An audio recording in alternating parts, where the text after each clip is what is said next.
Perspective, huh? Kind of a strange concept. The idea of how you want to be looking through your player. You got first person, looking through the eyes of a main character. You also have third person, following behind a character as if you were on some kind of bipod on a camera. What I find interesting are games that kind of experiment with both, go back and forth. You might not even know it, but Halo actually does a little bit of that. For instance, every time you get in a vehicle, it cuts to third person, just like that. And that's the way I like it. Not a lot of things getting in the way. It makes sense. That's the best way to play in a driving simulation of a game, whether it be in a carjacking game like Grand Theft Auto, whether it be in a first-person shooter. But some games, when they give you the option to switch in between first and third person, some games, they just don't get it right. One of the games that I would like to mention, a little game called It's like water under the bridge.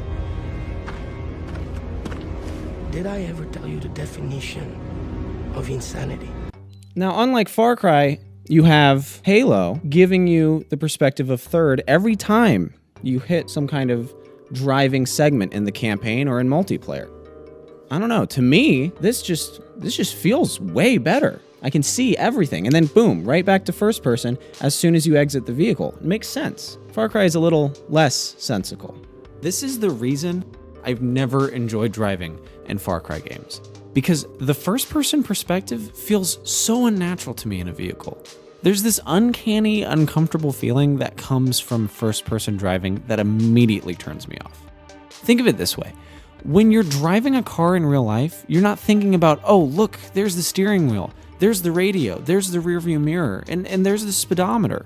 No, none of these thoughts come to mind because you're focused on the road that's taking you to your destination. If you don't look where you're driving, you might wreck, but that's not a risk in a video game. You're hyper aware of what you're looking at because it's a game. It's designed to pull your attention into the aesthetic of it all, and less so the road. Even in planes, even any kind of vehicle, it sends you straight into first person. Third person just feels more natural in driving, but Far Cry forces you to do first person. You don't got an option. Although Halo forces you to do third person, I'm not complaining about this. This is great. Plus, when you're driving a car, you're not thinking about the perspective of looking through your windshield, just like how you wouldn't think of the point of view looking through a pair of glasses. You still have your peripheral vision, so nothing seems abstracted, but in a video game that places you in first person, there is no such thing as peripheral vision. It's like tunnel vision, but it's even worse when you're placed in a vehicle.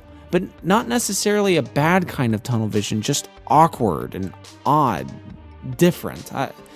I guess what I'm trying to say is, if your eyes give you 180 degrees of vision, then the first person perspective gives you an acute version of that. And the first person perspective in a car is even acutest? I don't know, but you get my point.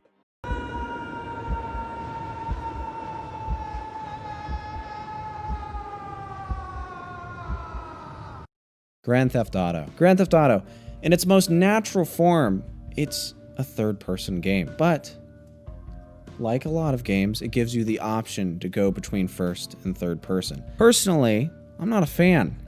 I just think it works better as a third-person, open-world sandbox game. Maybe sandbox games just, they don't fit well with first person.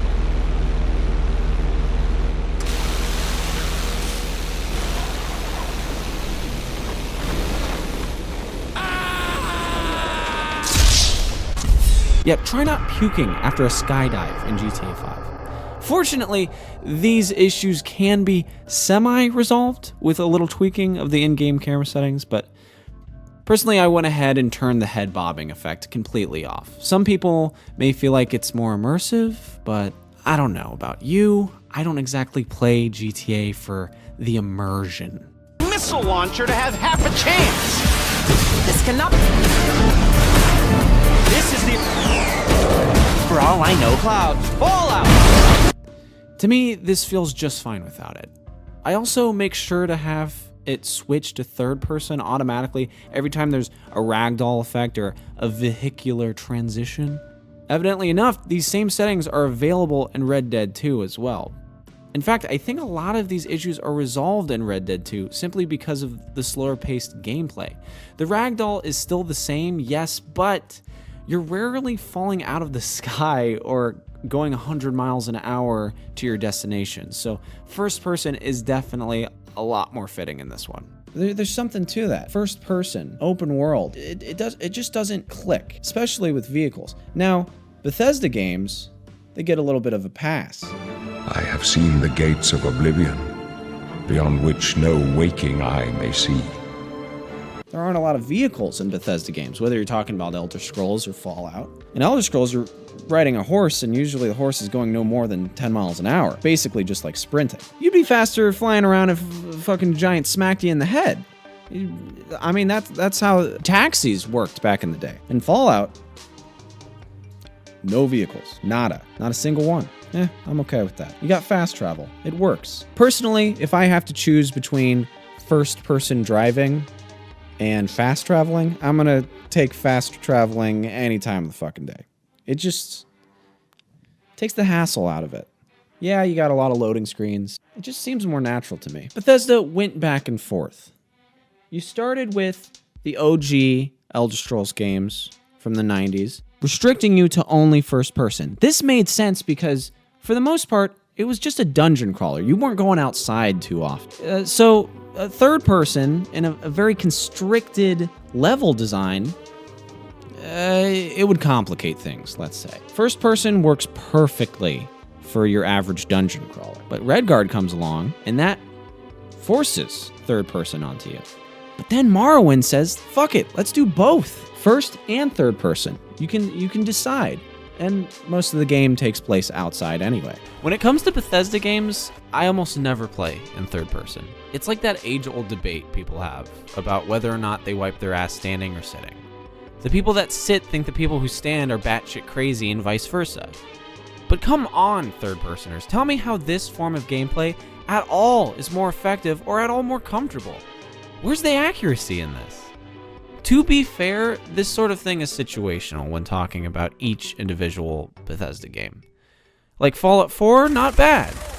But Oblivion? Don't try it! Maybe if Bethesda implemented some kind of lock-on system for when you engage in third person, that would make for better melee combat, like the Z-targeting system in Ocarina of Time.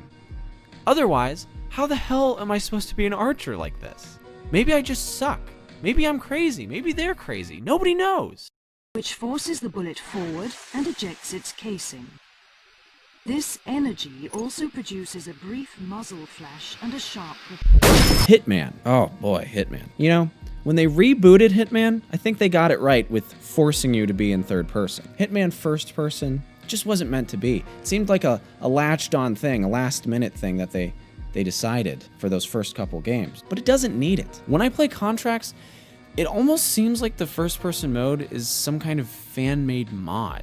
The stock on the rifles look like they hit you in the face every single time you make any kind of sudden turn. Maybe it would all look better with a pulled back FOV, but as it stands, Hitman feels much better in third person. It's just, I mean, it's optional, but nobody's playing Hitman in first person in my experience. I've had a much more enjoyable time with the third-person experience of Hitman games. And so I thought taking out the first person in Absolution, the reboot, and Hitman 2, good move. Give yourself a pat on the back. Idios? Is that the publisher? Adios. Adios, third person. First person. What are we talking about? Should I do research before these videos? I don't like first person in Hitman. I obviously do not like it. Also, using the hell is that called? The choke wire in Hitman in first person, it automatically switches you to third person when you do that. So obviously, there are certain functions in Hitman that just don't work in first person. They should have just made it third person through and through, in my opinion. I'm pretty sure it's the same company that made Freedom Fighters. And Freedom Fighters, is completely third person all the way through. Kane and Lynch, completely third person. Freedom Fighters, completely third person. What's with this first person, IO? And Hitman, what are you doing? You already got, you mastered the third person element. You don't need first person. You're too good for that. Man, what a beautiful man. Maybe if they put more development into the first person in those early Hitman games, might have a change of heart. But as it stands, keep it third person for the new Hitman games. Our enemies believe that they alone dictate the course of history. That all it takes is the will of a single man. Modern Warfare 2, now that's an interesting one. See, that was used as a multiplayer mode, something that you could change in and out of. It almost felt like a cheat code, a silly little addition that made for some dumb fun within the game.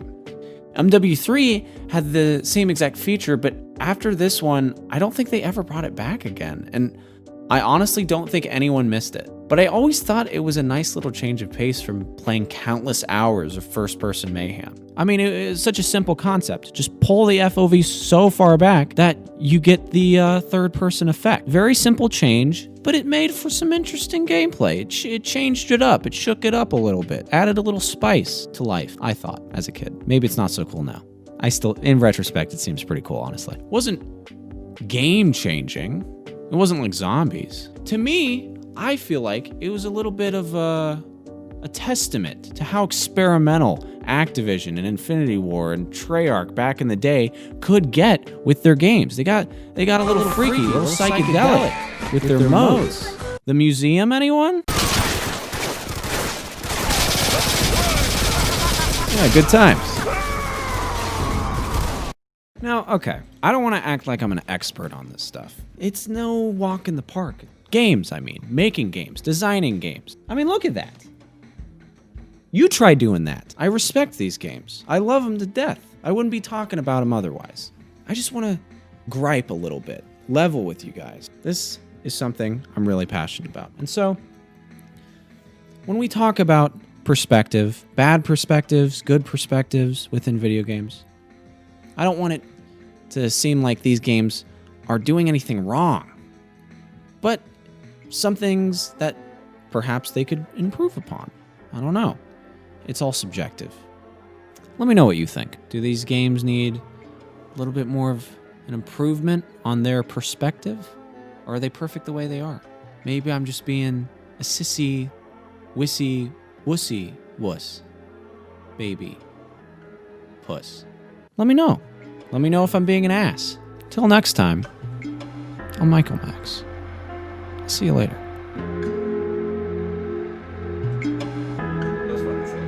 That was so sick.